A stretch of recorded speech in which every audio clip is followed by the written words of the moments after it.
Thank you very much. Thanks for having me. We'll zip through a few slides here. I was only able to bring about 3 case studies, so I think that's the most important part of this.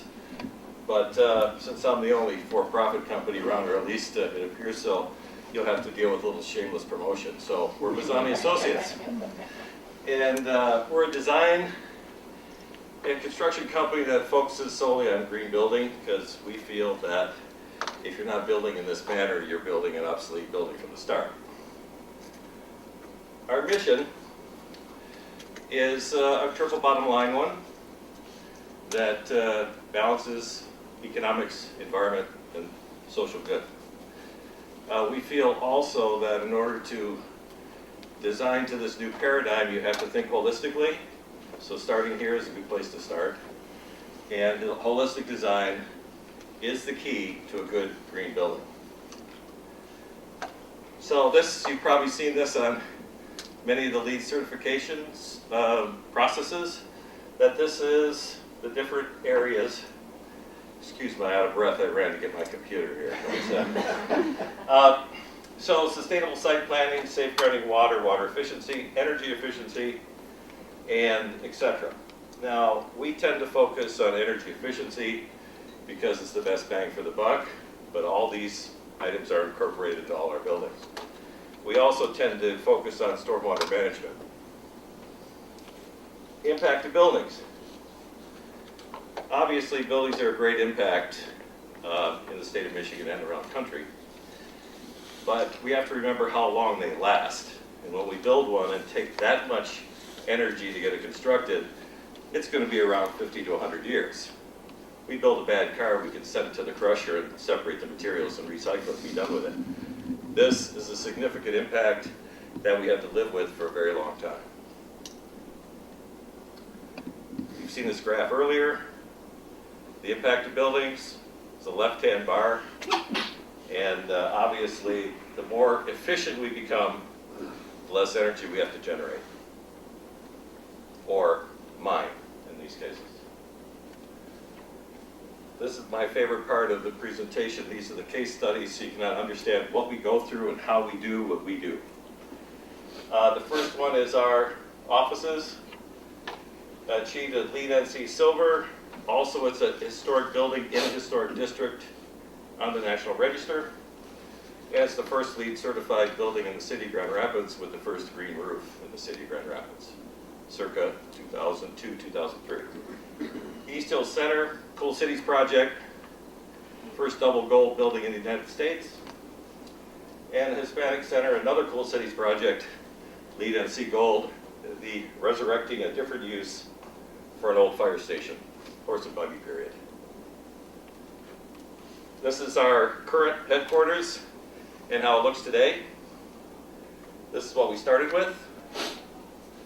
The entire neighborhood on Wealthy Street for this mile section, 90% of the buildings were boarded up, mothballed, or used for storage. Today, the opposite is true. Only about 5% of the buildings are currently boarded up.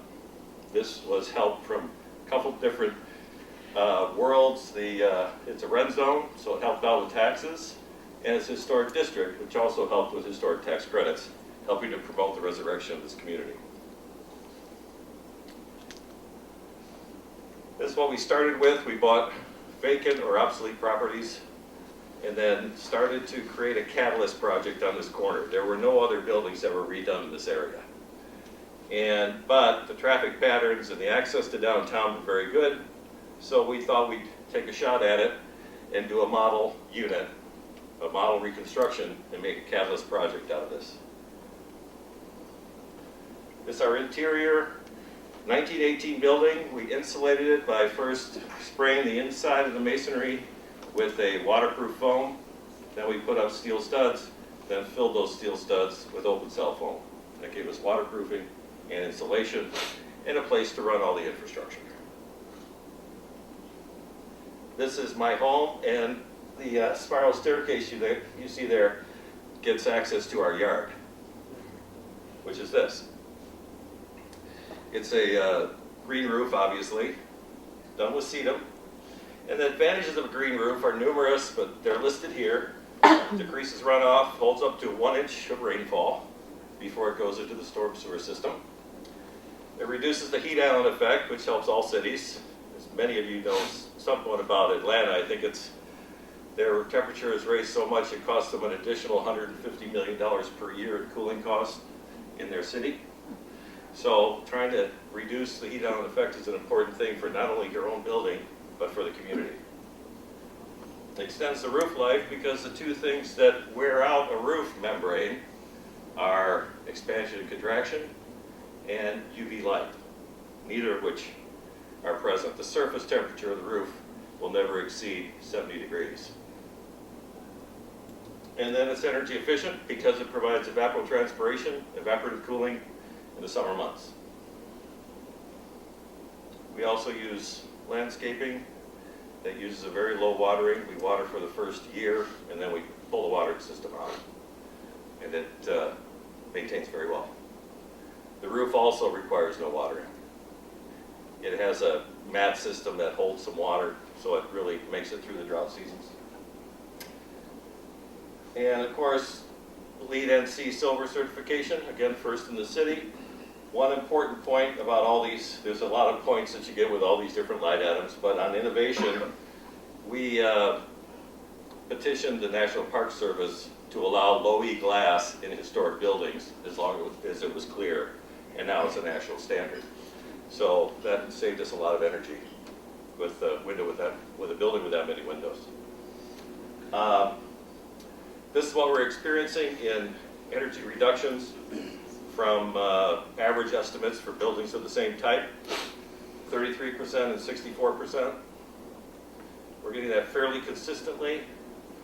Our ASHRAE 1999 model said we'd hit around 33 to 35% on the natural gas side, although we have probably efficiency at different time periods, we've hit as much as 42% better at efficiency over different years. But we tend to track all of our buildings. The electric, is that mostly cooling in the summer, or is that cooling in the summer and 7 to 10 people with computers running, etc. It's plug loads as well. But the reduction is mostly from not having to cool as much. Right. Water, very low cost for an office.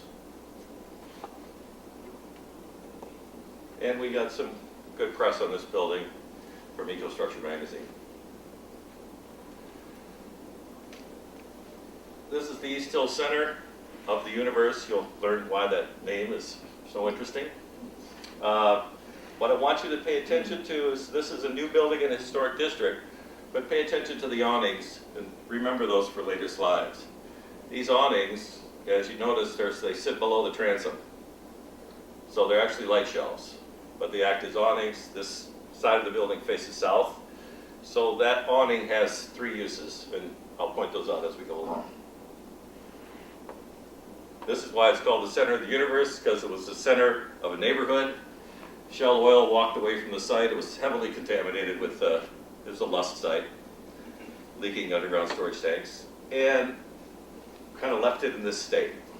In fact, they left the buildings there at one time, but the community protested so much they finally tore the buildings down and just left this grass lot for at least 20 years.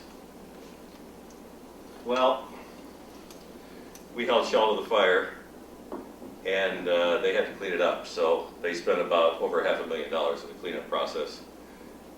Because it was granular soil, the gasoline leaked to the top, floated on the water table, and of course spread horizontally and then went up and down with water table changes. Very problematic and difficult to clean up. This is what we proposed for the site, a zero stormwater discharge site. Of course, the tank division of the DEQ hated the idea, and the stormwater management side loved the idea, so I actually enlisted them to fight it out with each other. And it worked out. They gave us a little corner to discharge water. We couldn't use permeable pavement, and that rain garden is where all the water ends up. The parking lot sheet drains. The roof evaporates most of it. Whatever overflows goes underground and is discharged underneath the rain garden. And as you see, we got non-point source pollution grant to study this roof, and that's where I came up with these temperature numbers for you. We used the observation platform as our control, and the rest of the roof to measure against that control point. And we used the control point is a white reflective roof, unlike some other folks' controls are using a black roof, showing a much more dramatic difference. But we saw a significant amount of difference using a white roof versus a green roof. That's what it looks like. And it's also a demonstration center that the West Michigan Environmental Action Council, who is housed in the building, will allow builders to go up to the roof at any time while they're open. After the 6,000th visitor through my home to the roof, my wife thought it was a better idea to do it someplace else. So we got by. And the rain garden is a great way to capture stormwater and also have a pretty landscape island. It works better as time goes on because the plants work into the system and allow the water to move through. Of course, all sites need a good percolation rate to make this work, but where it can work, it works very well. This one I wanted you to remember, the light shelves and how they work. As you see, this is passive design. This is the southern face of the building. The winter condition is on your left, where you're bouncing daylight through the building because the ceiling is reflective, and the light shelf and the inner and outer light shelves are also reflective material. And in the wintertime, the sunlight comes in and heats up the slab. Now the walls are insulated concrete forms, R25. As long as the slab doesn't touch the exterior of the building, it will act as a heat sink and help warm the structure. Summer condition, you want to block that sunlight from coming in. So these overhangs also help with people walking down the street. It gives them cover, entrances in the building, bounces light, and provides heating and cooling assistance. So the roof system in here is a reflective metal, but it's perforated so that it absorbs sound. It's a sound deck, as we call it in the industry. And here's the numbers you receive on this type of building with the, as compared to the other, using the same benchmark. I know we're short of time, so I'm kind of zooming through here. And this is the first double gold in the U.S. We did a core and shell lead and a lead for commercial interior in the WEMIAC portion of the building, which is about half. Last but not least, the Hispanic Center. What it is today and what we started with. Boarded up building that was renovated in the 70s, or the 80s, didn't figure out how to handle the masonry, all the drywall and everything in the building became moldy. It had to be stripped out and done again.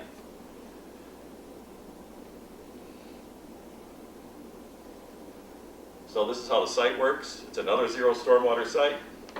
We simply took the typically paved over entire site, opened it up, installed some rain gardens to absorb water. Again, sheet draining, there's no underground infrastructure, so you get a lot of savings with deleting that underground infrastructure. And now it performs very well. The rain garden works very well. The picture of it here is just after it was planted, so it isn't as lush as the prior one, but it's coming along nicely. And we use it for the Hispanic Community Services building. They're very happy with their structure. In all of these buildings, remember, they had to meet underwriting standards, especially the first two. Those are both for-profit enterprises, so they didn't receive a lot of outside monies to make them work. We find if you do a good holistic design, you can only increase your cost about 2% recoverable over the first 2 to 5 years. If you do a traditional design and try to make it LEED certified, your costs are going to go up 20%. So it's very important to do the holistic design strategy right from the beginning, and it makes the project work very well financially. We received another gold certification for this one, and a Sustainable Design Award from the AIA, and a Historic Preservation Award from the Michigan Historic Preservation Network. So next, any questions on all that? I know I went fast, but please. Was East Hills building a historic district as well? It's adjacent to a historic district. It was the one that was opted out. It's between two other districts. So what we did with the East Hills Center is we couldn't do it quickly enough to incorporate it in the district. So when we organized the project, I gave plat restrictions to the community to have it follow district standards. So it couldn't be modified in the future and fall out of that paradigm, of that nice looking paradigm. Pedestrian friendly. Any other questions? My friend John Hunting, I told him I avoided politics at all costs, and he said, "Guy, give it a rest. It's all about politics." So here we are. We, and a group of us, proposed some green legislation, Senate Bills 1111 through 1114. And they provide incentives, as we outlined in the RCI work group, incentives to build green buildings.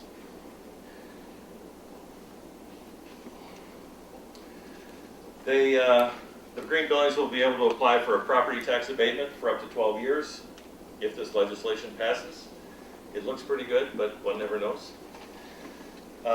You'll get a 20% for LEED certified building, 30 for silver, gold, and platinum, respectively, up to 50%.